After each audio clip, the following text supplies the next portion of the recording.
Hi YouTube, welcome back to Wtf Rc Cars. So, thought I'd give you a follow-up on basically how I feel that this carbon conversion car's been going. So, the body shell, it's had quite a number of races now, and I'm amazed that this wing is still in one piece. The only thing I've managed to do is this last night, and that was with a flat out head-on crash with a car that had spun at the end of the straight that I couldn't see because it was behind a little bollard that holds roof up on building. So it just pure unlucky, it had spun and it was directly behind the bollard from my line of sight, so I couldn't see it. But there's quite a few marks on this. It's had some really big hits.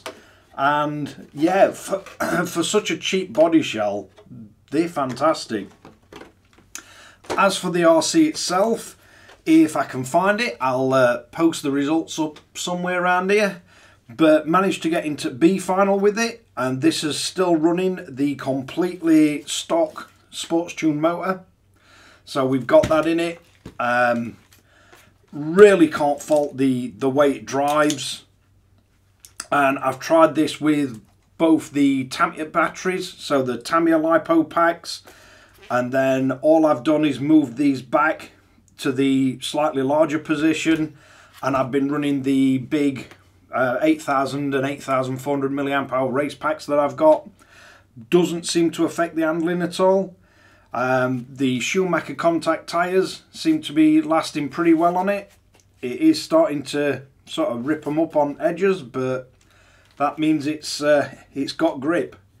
We've got quite a lot of carpet stuck in here still from last night. I had a chance to clean it down. We've had no issues at all with the 9i mod servo. So still running this servo, and that's been absolutely brilliant. Even though I'm not running a servo saver on it, and you can tell by its state at wheels, gets quite a lot of contact. Now, the chassis itself, it certainly does seem to handle better than my plastic tub chassis TT-02. It's far more consistent. It seems to be less tail happy than the tub chassis, but it does ride considerably lower, and I think that's a combination between the actual racing shocks are definitely better than the fast track shocks for on-road. They do fit better. We don't have to do any of the weirdness where we have to sort of move the shocks to a different location. But yeah, does run really, really well. No issues with battery coming out. The Racing adjustable turnbuckle set, that does seem to work really well. We've still got a little bit of play, but it's kind of in the Tamiya stuff anyway. One thing I've got to check on this one, because I'm not sure if we've got,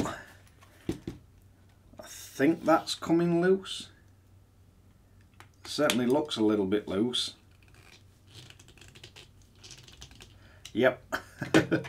So definitely needs thread lock on them. That's better. That's got rid of excess play. One thing I have changed, I've fitted the Racing brace on the back here, and that's basically, I'm not sure if I've still got the old one. I know it were kicking around here somewhere, but it basically took a hit and it ripped the arm clean off. So I've decided, rather than go with plastic, because it was the small end bit on here that gave way, so I've just swapped that for the Racing part. You do get the front and the rear one, but at the minute I've not had an issue with the front one, so I've only got the rear one. But it kind of killed the arm as it ripped it out. But it did break the end off the plastic first, and that sort of let the arm rip clean out of it. These, you have to order the entire B part. I didn't want to go metal on these because I'd rather have something that's got a bit of flex in it. But yeah, no issues at all with the servo, no issues with the motor overheating, even though I've gone for the high-speed gearing and the slightly bigger pinion. I think I'm running a 25 tooth on this one.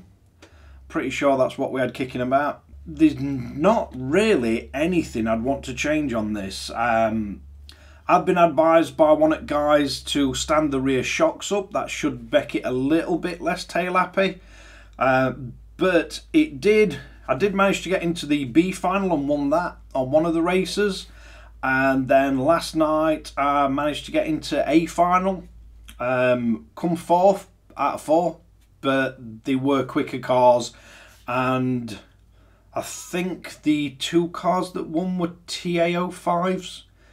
Which I don't think there's anything you can do to a TT-02 chassis to get it to handle like a TA-05. They were probably one of the best chassis for indoor racing that Tamiya's made, other than the far more expensive kits that they do.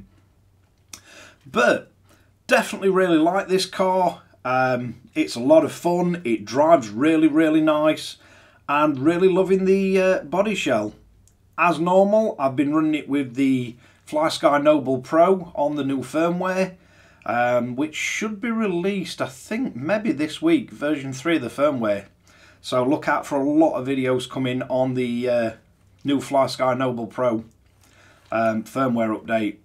But I'd just like to keep you guys up to date with what I do with these things. I don't just build them, I do run them, and I do really enjoy running them. So, thanks again for watching Wtf Rc Cars. If you like this kind of content, don't forget to like and subscribe, hit the notification bell, share to friends and family, and catch you guys in the next one.